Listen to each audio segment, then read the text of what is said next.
We went to high school together. Speak of the devil.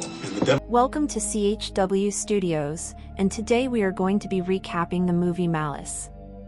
Our story opens at a women's college in Massachusetts, where a student returns home from class to find an intruder waiting.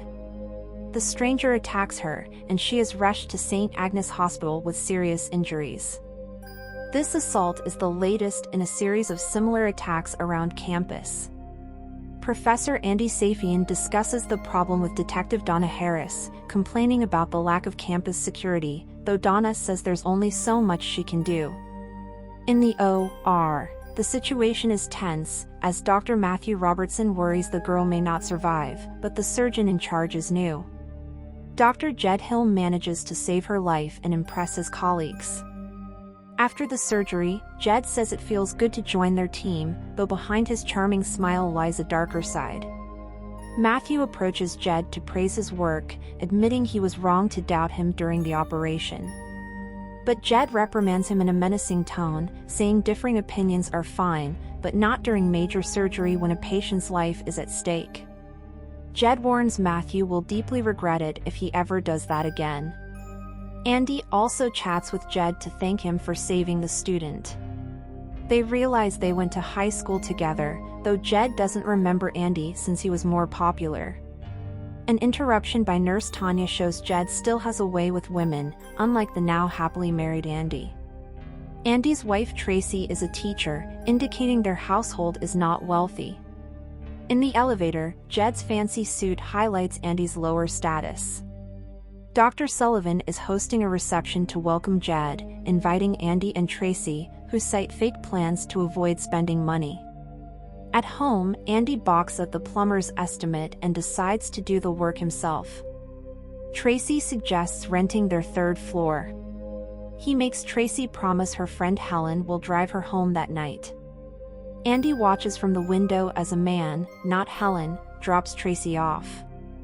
Stirring both jealousy and curiosity, Tracy explains it's her mother's lawyer handling estate paperwork.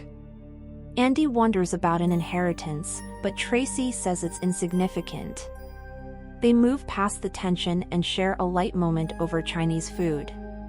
However, Andy abruptly turns off the lights when he notices their creepy neighbor's son watching them again. Days later, Jed visits Andy struggling with home renovations and compliments a Degas painting Tracy inherited.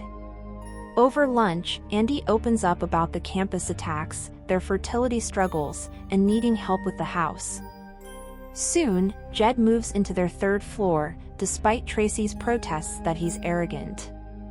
Andy wants Jed's medical opinion on the fertility issues and admits sharing Tracy's information, angering her further. Her anger is short-lived. She and Andy both make allowances. Andy shows less patience with Dana Harris when she visits without progress on the attacks. He mocks the idea of more pamphlets as a solution. A disturbing detail emerges. The attacker cuts each victim's hair and takes it. Overhearing the neighbor, Tracy learns her voyeuristic son, Billy, has a nursing job. Tracy's early objections to Jed prove valid as he becomes an obtrusive tenant. Andy envies Jed's energy. Still jogging after entertaining a nurse all night. At work, Andy is shocked when the student misses yet another exam. He calls the secretary to reach her, but no one answers. Deciding to check on her in person, as professors have time for such things. Andy heads over. Though well-intentioned, his paternal instincts are dealt a tragic blow upon finding blonde hair and an open back door. A shoe in the front yard points the way to a horrific discovery. When police arrive, Andy can barely speak with Dana. Seeking to drown his sorrow at a bar with Jed proves an unwise choice. As the insensitive doctor makes callous jokes, Andy leaves, but Jed stays with some women. The next day, a nasty surprise. All three victims had visited Andy, making him a suspect. Though believing in his innocence, Dana knows her personal opinion won't sway a judge like physical evidence would. Meanwhile, Tracy suffers severe pain and calls 911. Doctors must remove an ovary. Jed gets paged and learns she's pregnant. Just after Andy's cleared by a sample at the station, he's called about the emergency. Jed reports the surgery and loss of the baby, plus a problem with the remaining ovary. Meaning a tough choice for Andy. Removing it ends parenthood dreams, but leaving it is risky. Andy says to save her, but the operating room reveals the ovary may be viable after all. Bravely, Matthew argues to wait for test results. Jed balks, shocked at the suggestion. Tracy berates him until he slaps her in anger. She shoots him dead. At Billy's home, Tracy tells Andy she has the money and to meet her in 15 minutes. After he leaves, she breaks in, intent on killing Billy, but in his room, she finds only a dummy.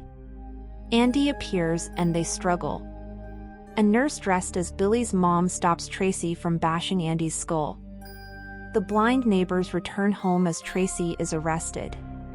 Her scam has failed completely.